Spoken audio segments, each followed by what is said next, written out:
अंगारा अंगारा अंगार। चंद्रमा में आग दिखाई दे रही है, तारे दिखाई दे रहे हैं, कोई नीचे नहीं गिरता। हनुमान जी ने विचार करके मुद्रिका गिराई और मुद्रिका में लिखा है राम नाम। मां संकट के समय तो राम नाम का ही स्मरण करो। यह मुद्रिका कहां से आई, किसने दी?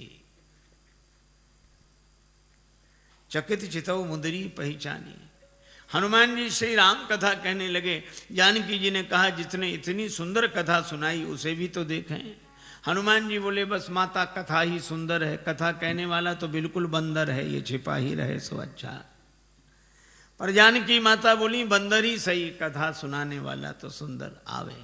हनुमान जी सामने गए, जानकी माता ने देखा, फिर बैठी मन विस्मय भयो। हनुमान जी ने कहा राम दूत मैं मातु जानकी। हे माता मैं राम जी का दूत हूं, सत्य शपथ करुणा निधान की। और ये कहते कहते हनुमान जी के आंखों से आंसू बरसने लगे। कपि के वचन सप्रेम सुनि उपजा मन विश्वास, जाना मन क्रम वचन यह कृपा सिंधु करदास। नरवानरई संग कहु कैसे, कही कथा भई संगति जैसे। परिचय होने पर कुशलता पूछने के बाद श्री जानकी जी ने एक ही बात कही, अह नाथ हो निपट बिसारी। भगवान ने हमें भुला दिया। हनुमान जी बोले नहीं माता, भगवान ने आपको नहीं भुलाया। तो जयंत के पीछे तो बाण लगा दिया, चरण पर चंचुका प्रहार करने वाले के पीछे बाण, और हरण करने वाला अब तक आराम से बैठा है। श्री हनुमान जी ने कहा माता वहां भगवान के पास धनुष बाण कहां था? प्रभु तो आपका श्रृंगार कर रहे थे। जानकी माता बोली हाँ बेटा, प्रभु ने उन्हीं लकड़ी की सीखें उठाई, एक को धनुष बनाया एक को बाण। तो सीख क्या बाण बनी होगी? नहीं नहीं, प्रभु का संकल्प है।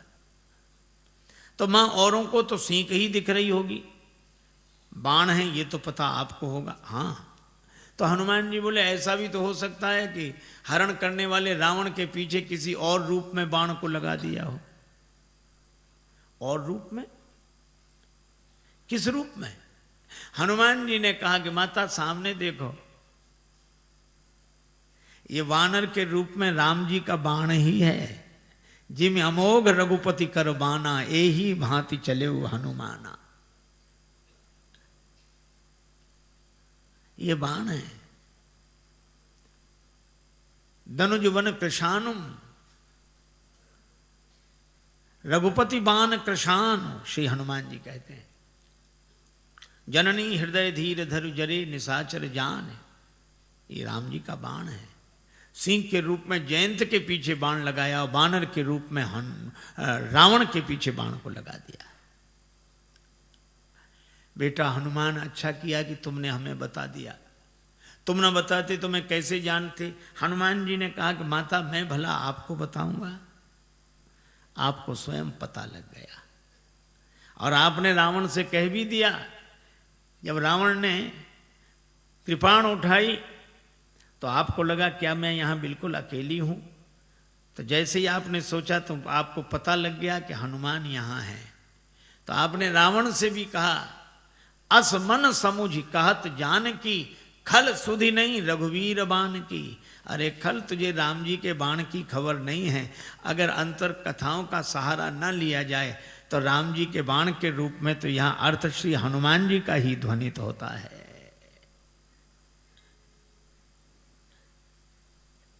हनुमान जी बोले माता चिंता मत करो, राम जी आएंगे, साथ में हम सब लोग रहेंगे। अब इतने छोटे से हनुमान जी श्री जानकी माता से कहें कि निश्चिंत रहो, हम लोग रहेंगे। जानकी माता बोली बेटा सभी बानर तुम्हारे जितने हैं। हनुमान जी बोले हम तो उनमें बहुत बड़े हैं, बाकी सब छोटे छोटे हैं, हम सीनियर हैं, बाकी जूनियर। जानकी माता बोली तो हो चुका हमारा उद्धार, हमको हंसी लगी। जहां सीनियर इतने से हों, कई बार मुझे लगता है ये अंग्रेजी का शब्द है सीनियर। सी माने देखो, नियर माने नजदीक से ही जो दिखे, दूर से दिखे ही नहीं। हनुमान जी ने कहा माता संदेह है। जानकी माता ने कहा मोरे हृदय परम संदेहा, सुन कभी प्रकट कीन निज देहा। श्री हनुमान जी ने विशाल रूप में अपने को प्रकट किया। जो जानकी माता हनुमान जी को ऐसे देख रही थी वो ऐसे देखने लगी। बेटा भरोसा हो गया, हनुमान जी छोटे बने। जानकी माता ने आशीर्वाद दिया और कहा कि वत्स हनुमान, जब तुम इतने बड़े थे तो इतने छोटे बनकर क्यों आए? हनुमान जी ने कहा कि माता बेटा कितना ही बड़ा हो पर मां के आगे तो छोटा ही है, और मैं तो छोटा ही था, फिर इतने बड़े कैसे बने? कहा यह तो आपकी कृपा दृष्टि का चमत्कार है। आपकी दृष्टि जिस पर पड़ जाए वही छोटे से बड़ा बन जाता है। हनुमान जी ने कहा कि माता मुझे आशीर्वाद मिल गया। अभी तक मैं राम जी का दूत था, लेकिन अब सीता राम जी का पूत हूं। आपने आशीर्वाद दिया, पर मेरी माता मेरा आज जन्म हो गया है। जानकी माता बोली मुझे भी तुम्हारे जैसा बेटा मिल गया। श्री हनुमान जी ने कहा माता जन्म लेते ही मेरी एक आदत है, बड़े जोर की भूख लगती है। अंजनी माता के गर्भ से जन्म हुआ, जन्मते जगी जठर की ज्वाल, गगन में मारी एक उछाल, कृषे रवि बाल, जाने फल लाल, आपकी जय हो जय हो जय हो। श्री हनुमान जी ने सूर्य भगवान को ही फल समझ के मुख में रख लिया। बाद में देवताओं ने प्रार्थना की तो छाण दियो रवि कष्ट निवार। एक सज्जन ने श्री तुलसीदास जी से कहा कि सूर्य भगवान उदय होते तब लाल रहते, थोड़ी देर में पीले पड़ जाते हैं, क्यों? श्री तुलसीदास जी बोले हनुमान जी के डर से, कि कहीं हनुमान जी फिर फल न समझ लें।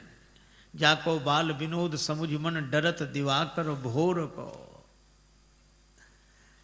जब हनुमान जी बड़े हुए तो सूर्य भगवान से पढ़ने गए, गुरुदेव मुझे पढ़ाइए, मैं आपकी शरण में आया हूं। सूर्य भगवान ने देखा कि इस बालक को तो पहले भी कभी देखा है, पर याद नहीं आ रहा कहाँ देखा है। याद आ गया, आ गया, ये वही बालक है जो एक बार बचपन में आया था। ऐसे विद्यार्थी को पास रखना ठीक नहीं। पढ़ते पढ़ते कब भूख लगा, उतनी दूर से छलांग लगा कि आ गया, अब तो ये सामने ही रहेगा। सूर्य भगवान बोले हम चलते फिरते गुरुजी हैं, एक जगह नहीं रहते, तुम एक जगह रहने वालों से पढ़ो। हनुमान जी बोले हम चलते फिरते विद्यार्थी बन जाएंगे, गुरुजी पढ़ेंगे आपसे ही। ये तो गले ही पड़ गए। सूर्य भगवान ने कहा एक बात और है कि आमने सामने रहे तब तो पढ़ाई होगी। हम आगे आगे चलेंगे तो हमारी पीठ तुम्हारी तरफ, तुम आगे आगे चलोगे तो तुम्हारी पीठ हमारी तरफ, फिर पढ़ाई कैसे होगी? हनुमान जी ने कहा ये बात तो कठिन है। सूर्य भगवान बोले इसलिए तो कह रहे हैं रहने दो। पर हनुमान जी ने कहा गुरुजी इसका भी समाधान मिल गया। क्या? हम आपके आगे उल्टे चलेंगे, किसी की पीठ किसी की तरफ नहीं। सूर्य भगवान बोले वाह क्या विद्यार्थी मिला है, पढ़ाई अभी शुरू नहीं हुई है और पहले से गुरुजी के आगे ही उल्टे चलेंगे, तो फिर पढ़ने से लाभ क्या? जब उल्टे ही चलना है तो पढ़ने से लाभ क्या? हनुमान जी बोले गुरुदेव अगर उलटकर नहीं चले, जिंदगी नहीं बदली, तो भी पढ़ने से लाभ क्या? और हनुमान जी उल्टे ही चले। पाछले पगन गम मगन गगन मग क्रम को न भ्रम कपि बालक बिहार सो। तो सूर्य भगवान श्री हनुमान जी के बल से परिचित। कुछ लोग कहते हैं कि हनुमान ठुड्डी टेढ़ी पड़ गई इंद्र के वज्र की चोट से, पर तुलसीदास जी कहते हैं नहीं नहीं, इंद्र के वज्र की चोट हनुमान जी की ठुड्डी को नहीं लगी, हनुमान जी की ठुड्डी की चोट इंद्र के वज्र को लगी। जाकी चिबुक चोट चूरन किए रदमद कुलिस कठोर को। ऐसे वीर बजरंगबली ने कहा माता भूख लगी, तो आज क्या विचार है? फल साम नहीं है, लागी देख सुंदर फल रूखा। रावण की वाटिका है का उसका हमें डर नहीं, आप तो सुख पूर्वक आशीर्वाद दो। जानकी माता ने कहा रघुपति चरण हृदय धरि तात मधुर फल खाओ। हनुमान जी वाटिका में प्रवेश किए। राक्षस तो स्वभाव से आलसी।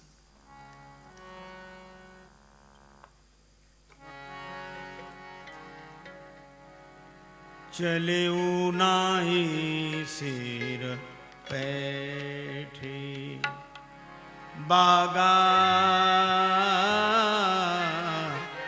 चले नाई सिर बैठे। बागा चले नाई सिर बैठे। बागा चले नाई सिर बैठे। फल खायसी तरु तोरे लागा सिर पे। नाद चले नाय सिर बैठे। बागा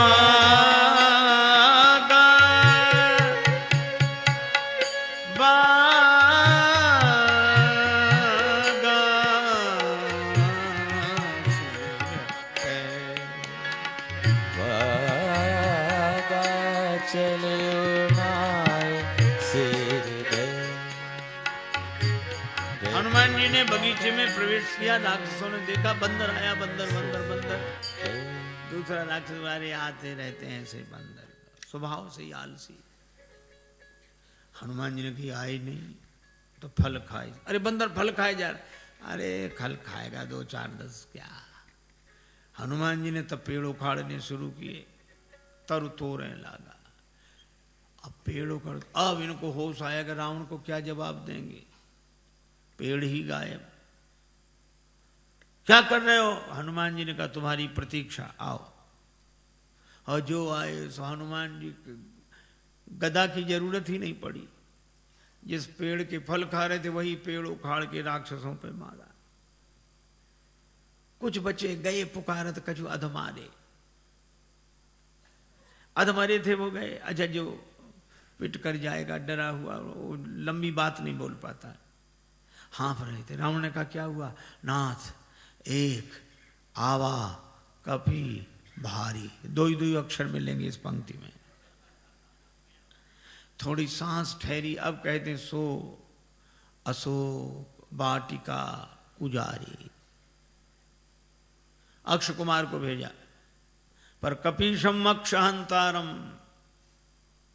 ये सुभट को लेकर आया था। चला संगले सुभट पारा।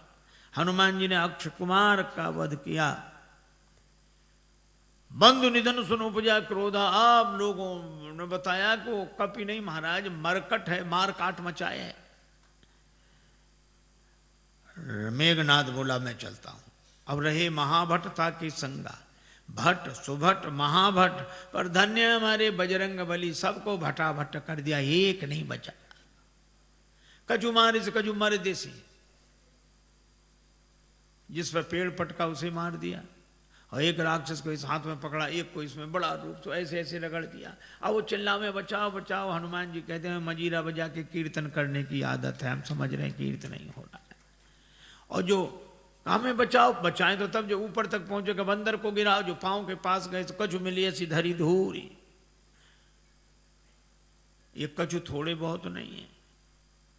पर तुलसीदास जी ने ना संख्या लिखी ना नाम। किसी ने तुलसीदास जी से पूछा कि ना आपने नाम लिखी ना संख्या। तुलसीदास जी बोले मरने दो, राक्षस हैं, कौन से बड़े महापुरुष हैं जो इनकी पुण्य जयंती मनाई जाएगी, सो याद रखें सब। मेघनाद को भी लगा कि प्राण जाने ही वाले हैं, तो उसने ब्रह्मास्त्र का प्रयोग किया। हनुमान जी परम वीर हैं, लेकिन बड़ों का सम्मान करना जानते हैं। ब्रह्मास्त्र में बंध गए। मेघनाद लेकर आया। रावण ने कहा कौन है तू? कह लंकेश कवन ते कीसा, कई के बल बन घालिस खीसा, मारिस निश्चर कही अपराधा, कौसट तो न प्राण कई बाधा। हनुमान जी सुनते रहे। बाद में बोले जाके बल लवले सते जिते उचराचर जहारी, तास दूत में जाकर हरि आने प्रिय नारी। मैं राम जी का दूत हूं।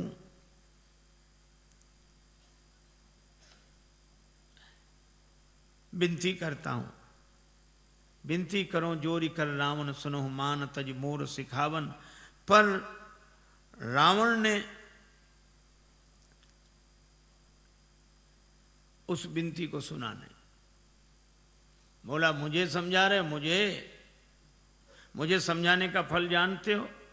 हनुमान जी ने कहा कि हाँ फल तो जानते हैं, क्या फल है? हमारे यहाँ सम्मान होता है उपदेश देने वालों का। रावण बोला सम्मान नहीं, हमारे यहाँ सम्मान नहीं मिलेगा। मृत्यु निकट आई खल तो ही, काल की अधिष्ठात्री शक्ति मृत्यु को रावण ने हनुमान जी के बगल में खड़ा कर दिया। हनुमान जी डरे नहीं।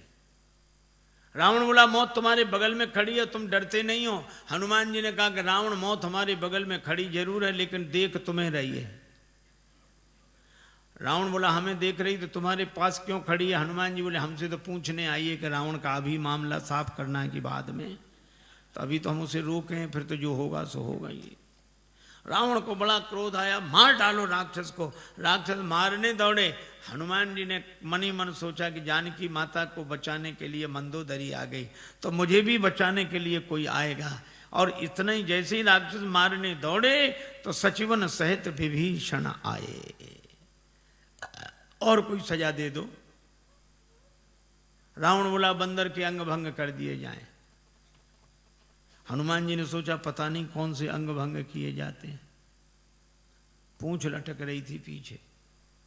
रावण ने कहा अंग भंग करो, तो हनुमान जी ने पूंछ पकड़ी, दोनों हाथों से माथे से लगाते, पूंछ को देखते फिर माथे से, 2 बार ऐसा किया। रावण बोला समझ गया, कपि के ममता पूंछ पर, इसकी ममता पूंछ पर है, सबई कहो समझाए। हनुमान जी ने सोचा कहीं ऐसा ना हो रावण ये कह दे कि एक तलवार मंगाए के पूंछ देहु कटवाए। सरस्वती माता की ऐसी कृपा हुई। रावण बोला तेल बोरी पट बांध पुनि पावक देहु लगाए, बचन सुनत कभी मन मुस्काना, भई सहाय सारद में जाना। राक्षसों ने वही रचना की।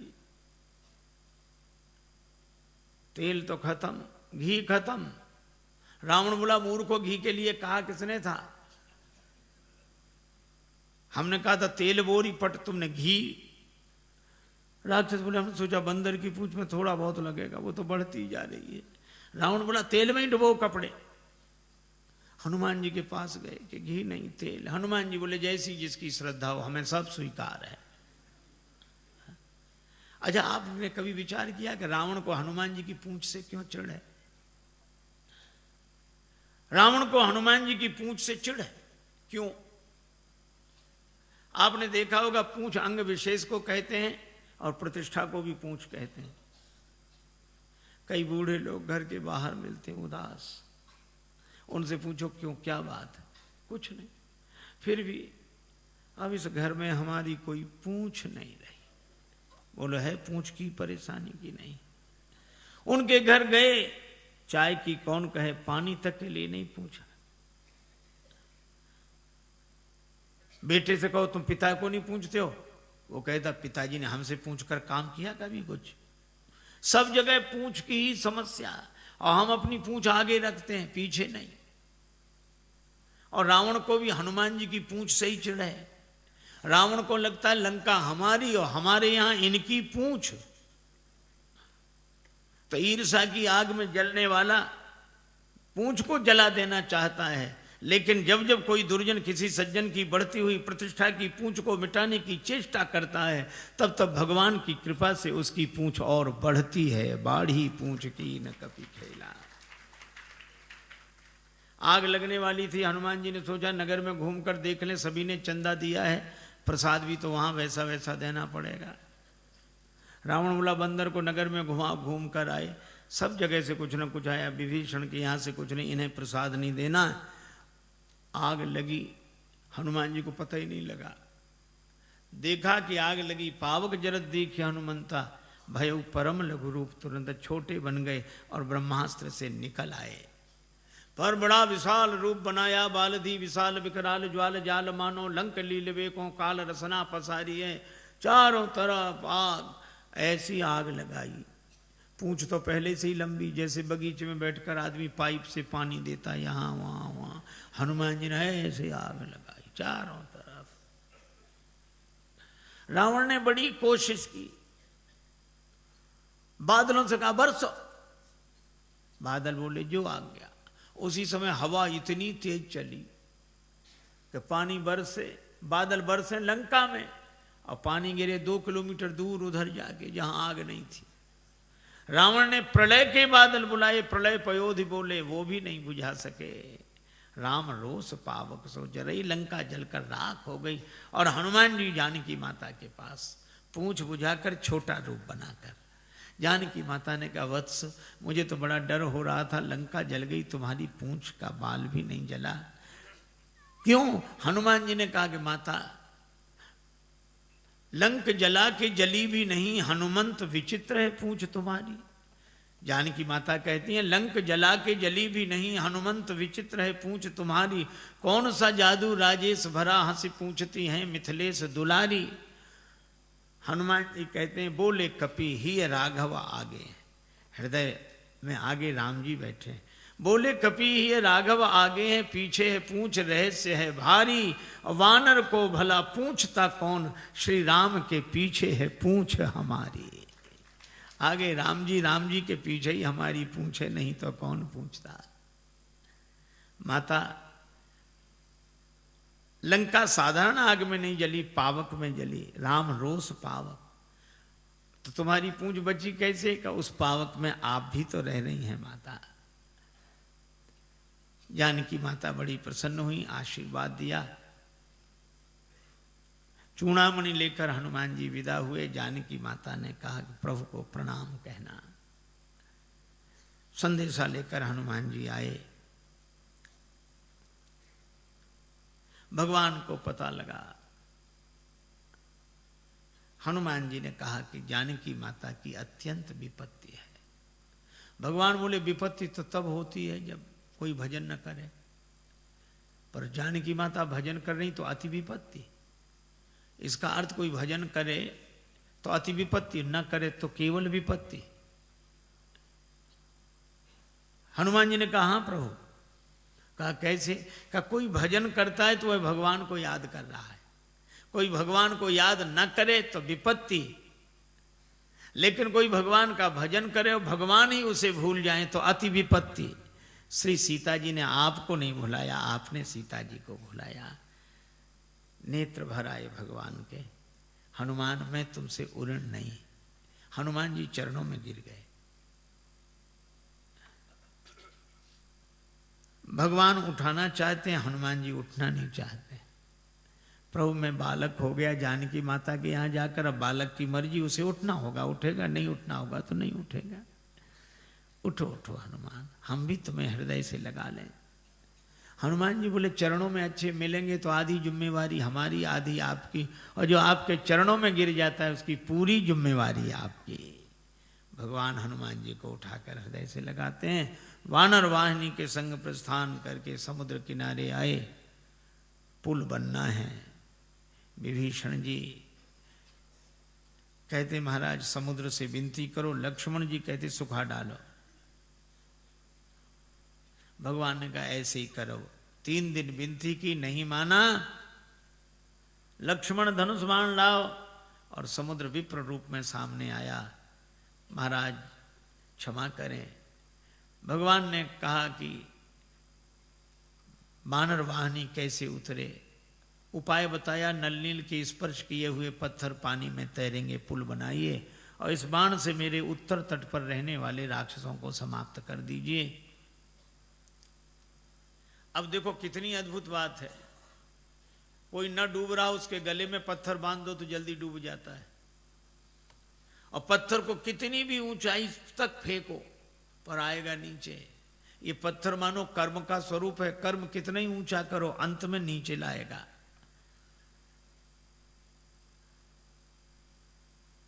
और ये पत्थर डुबाता है, हाँ, देहाभिमानी को डुबाता है, लेकिन नलनूल छूने से, विवेक वैराग्य के द्वारा छू दो तो ये पत्थर तैरने वाला बन जाता है। पर ये विवेक वैराग्य उन्हें जिन्हें गुरुदेव का आशीर्वाद मिला हो, लरिकाई ऋषि आशीष पाई, पुल बना, भगवान की सेना पार हुई। भगवान ने कहा कि अंगद जी को फिर भेजो। अंगद जी गए। हनुमान जी हैं पूरे साधु, अंगद जी हैं पूरे सिपाही। साधु आस्था की स्थापना करता है, सिपाही के द्वारा व्यवस्था की बात विधिवत होती है। अंगद जी ने नगर में प्रवेश किया, रावण का बेटा मिल गया। बंदर बोले वही राक्षस बोले वही बंदर फिर आ गया। लेकिन रावण के बेटे ने लात उठाई, मार नहीं पाई। अंगद जी ने गही पद पटके भूमि भमाई। राक्षस बोले ये बंदर वो नहीं, दूसरा है ये तो। रावण के बेटे को ही मार डाला, हाथ गिरते ही ऊपर गया। अंगद जी रास्ता नहीं पूछ रहे तो भी बता देते इधर से इधर से इधर से। अरे रास्ता काहे को बता रहे? बोले आगे बढ़े, यहां से तो पीछा छूटे। और रास्ता इसलिए भी बता रहे हैं कि हम तो पहले ही समझ गए थे, वही नहीं समझा जो सिंहासन पर बैठा उसी को समझाओ। अंगद जी को देखकर सभासद उठे। रावण ने फटकारा तो बिचारी न बैठ पाए न उठ पाए। कौन है तू? अंगद जी ने जो उत्तर दिया वो बड़ा अद्भुत। कह लंकेश कवन तय बंदर। हनुमान जी के सामने तो रावण बोलता गया, अंगद जी ने बोलने ही नहीं दिया। कह लंकेश कवन तय बंदर। अंगद जी बोले मैं रघुवीर दूत दस कंधर। तू कहे हमसे बंदर, हम कहें आदरणीय श्रीमान जी पूजनीय। एक चौबे जी थे, उनसे कोई कहे चौबे जी तो चौबे जी कहते हाँ जी, और कोई कहे चौबे तो फिर कहते क्यों बे। अंगद जी ने कहा कि तू मुझसे बंदर कहे, और अंगद जी फिर चुप नहीं हुए। मम जन कही तो रही मिताई तव हित कारण आयूं। भाई मेरे पिता से तुम्हारी मित्रता थी, तुम्हारे भले के लिए आया हूं। मेरा कहना मानो, पुरजनों को और रानी महारानियों को साथ में लेके दांतों के नीचे तिनका दबाओ, कंठ में कुल्हाड़ी रखो और फिर भगवान से जाकर प्रार्थना करो। तो मेरा भरोसा है कि भगवान तुम्हें क्षमा कर देंगे। और जो वैसे ही नहीं जा रहा था, इतनी शर्तों के बाद जाएगा। अंगद जी सोचते हैं कि जाए ही नहीं सो अच्छा। रावण बोला तेरे पिता से मेरी मित्रता, कौन है तेरा पिता? अब रावण खूब जानता है ये बाली का बेटा है, लेकिन पूछा ऐसे ताकि अंगद कहें कि बाली तो मर गए। मैं पूछूंगा कौन सी बीमारी हुई क्या? राम जी के बाण से। तो रावण बोला मैं फिर कहूंगा कि जिसने तेरे बाप को मार डाला उसी की सेवा करते शर्म नहीं आती? बाप की मृत्यु का बदला लेना है तो हमारे साथ आ। लेकिन जैसे ही अंगद जी से कहा कि तुम्हारा पिता कौन, तो अंगद जी बोले 6 महीने जिसकी बगल में दबे रहे उस बाली को भूल गए। रावण ठाका लगा, बोला हाँ हाँ हाँ हाँ हाँ हाँ रहा बाली वानर में जाना। आजकल बाली कहाँ है? अंगद जी बोले 8-10 दिन में तुम भी वहीं पहुंच जाओगे जहां बाली है, वही कुशलता बताएगा। रावण बोला तुम्हारे कठोर वचन में सहन कर रहा हूं क्योंकि मैं धर्मात्मा हूं। अंगद जी बोले तुम्हारे जैसा धर्मात्मा कौन? परित्य हरण करने वाला तो धर्मात्मा तुम ही हो। शर्म नहीं लगती? डूब न मरो धर्म व्रत धारी। रावण ने कहा तू मुझे नहीं जानता, मैंने अपने सिर काट काट कर शंकर जी को चढ़ा दिए, मैं वीर हूं। अंगद जी ने कहा इंद्रजाली अपना पूरा शरीर काट देता है, कोई उसे सेना में भर्ती नहीं करेगा कि बड़ा वीर है। मैंने जला दिए सिर। अंगद जी बोले जरा ही पतंग विमोह, बस पतंगे रोज जलते हैं। दूसरे दिन अखबार में खबर नहीं छपती कि पिछली रात इतने पतंगे वीर गति को प्राप्त हुए। ये कोई वीर गति है? मैं कैलाश पर्वत उठा लिया, इतना भार उठाने वाला हूं। अंगद जी बोले जानवरों में सबसे ज्यादा बोझ गधा उठाता है। भार वहीं खर वृंद, ते नहीं वीर कहा वहीं समझ देख मति मंद। रावण बोला मैं चलता हूं तो धरती हिलती है। अंगद जी बोले तुम्हारे चलने से हमारे राम जी के छोटे भैया लक्ष्मण जी बोलते हैं तो धरती हिलने लगती है। लखन सकोप बचन जब बोले, डगमगान मही दिग्गज डोले। रावण बोला ऐसा तो बड़े भैया को तो बोलना ही नहीं पड़ता होगा, धरती हिल जाती हो। हाँ नहीं बोलना पड़ता, वे धनुष पर हाथ फेरे, सर चाप कर फेरन लगे तो भूधर डगमगे। रावण बोला क्यों रे? बाली तो इतना गप्पी नहीं था। बाली न कबू गाल असमारा, मिली तपसिन तय भय सी लवारा। अंगद जी बोले करके दिखाऊं। जब ते कीन राम के निंदा क्रोध बंत अति भयो कपिंदा कटकटान मही कुंजर भारी दो भुजदंड तमक मही मारी और जो पृथ्वी पर प्रहार किया डोलत अवनी धरती हिल गई सभासद खसे रावण के मुकुट गिरे छीना झपटी मची 6 मुकुट रावण ने सिर पर लगाए 4 मुकुट अंगद जी ने राम जी की शरण में भेज दिए। अब विचार करो 10 सिर और 6 मुकुट कितने सुंदर लग रहे होंगे। लेकिन रावण से किसी ने कहा कि सुंदर नहीं दिख रहे। बोले भले ही सुंदर न लगे 2 तो ज्यादा हैं इधर। अंगद से कहा उठा के फेंक दो इसको राक्षसों को फेंक दो। अंगद जी बोले बाद में फेंकना पहले चरण हिला दो। सभी राक्षस गए चरण नहीं हिला। तासु सभा कियो कठिन प्रणजय तौल्यो कैलाश तुलसी प्रभु प्रभुता कहो कि सेवक को विश्वास। अंगद जी का पांव नहीं हिला। तुम ही बचे हो। रावण आया जैसे ही चरण पकड़ने लगा अंगद जी ने पांव हटा लिया। रावण बोला यह क्या किया। अंगद जी बोले झुकना यहां सिखा रहे हैं पर चरण पकड़ना हो तो भगवान का पकड़ो। साधु वही है झुकना अपने चरणों में सिखाए पर चरण भगवान का पकड़ाए। रावण को बड़ा बुरा लगा लेकिन करता क्या। अंगद जी आए राम जी से कहा कि युद्ध अवश्यम भावी है। दूसरे दिन से युद्ध आरंभ हुआ।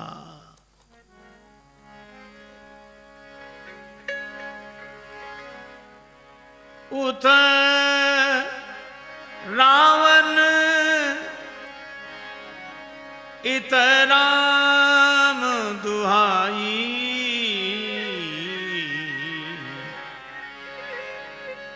जयति जयति कर परी लड़ाई। जयत जयत कर लड़ाई जयत जयत जय परी लड़ाई। जयति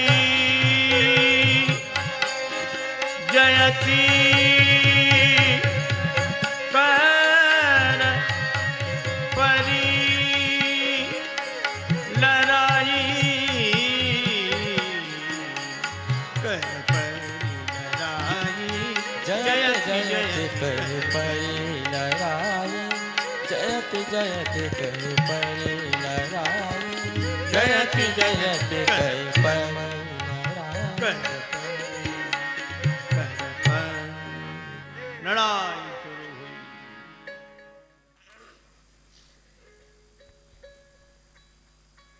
मेघनाद आया। हनुमान जी जहां लड़ते मेघनाद उस दरबार